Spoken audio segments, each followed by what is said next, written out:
Good day and welcome to the Culture Spark session here at the Boy Scouts of America's 2017 National Meeting. You know, culture is an interesting thing because everybody probably has a perspective on what it really means to them. And when I think about culture in scouting, I go back to what occurs so often in a troop. And if you picture what is culture in a troop, it's probably what you're known for, and it also represents the interactions that scouts have with each other. You might have a troop that is known for being a backpacking troop.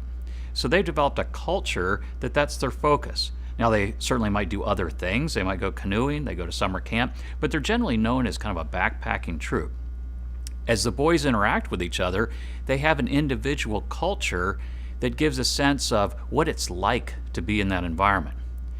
You may find troops where boys have not initiation or hazing, but just things that have become institutionalized. All the younger boys wash the dishes. Well, that becomes a culture that the little kids come in and then they've got to do the dirty work. When the older boy leadership starts to present a different image, it becomes a welcoming environment. So a culture can change within a troop.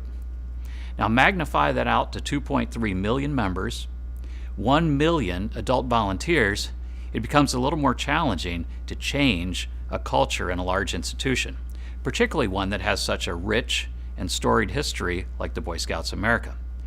Our movement has had impassioned volunteers at all levels that have created a culture in which we know that the values that we represent, the Scout Oath and Law, and the ways we impart them to young people, you can't change that too much and too quickly because you risk losing all the good stuff.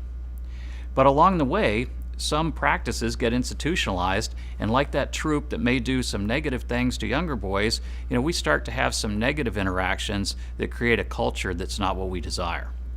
I think there's many great things about the BSA culture, but there's also some things that we need to address. Because of all of those excited, enthusiastic, passionate scouts, leaders, staff at all levels, we have built on and created an enormous infrastructure. Every idea, probably at one point in time, was seen as this is a game changer. If we institute this practice or we institute this patch or this program, this is a way that we can enhance the experience and the program of scouting and ultimately do a better job of delivering the value-centered programs to youth. Unfortunately, our culture, because we become very ingrained in those institutionalized practices, we tend not to want to take anything away.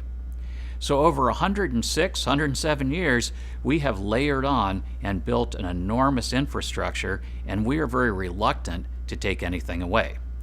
If you think about just one aspect of scouting, training, there is a huge drive now for leaders to access training how they want, when they want it, and give it to me when I really need it. Well, access becomes important. They want training available on a mobile device or on their home computer at 2 a.m. Unfortunately, every time that we build learning modules and start to deliver certain aspects of training in that way, we are replicating and duplicating what we do in person. So we've created a parallel infrastructure. Now, I'm not sure which is best. Some trainings absolutely should be done in person. Other trainings, perhaps modules, can be done on their own. What we've never done is look holistically at what are we trying to do and accomplish and how is the best and easiest way to get there. That's what the Culture Committee is all about. We've recognized that we're all smart people. We can find faster and easier and better ways to do things, but our culture has held us back from eliminating some of those duplications. It also keeps us from ever eliminating something that may have been a great idea or a game changer in the 1950s or the 1960s, but today we've replaced it with something that's more impactful. So our challenge to the Culture Committee has been, let's find a practice, a methodology where we can start to look at the infrastructure of scouting and streamline it for our leaders. I hear all the time from staff and volunteers, you've got to make scouting easier. You have to make it simpler to operate. If you're going to get parents today, they have to see an easy way to access the things that they need to be effective at giving program to young people. The challenge is each one of those things has some strong constituencies around it that feel that is very important. So the Culture Committee is taking on an extremely difficult task.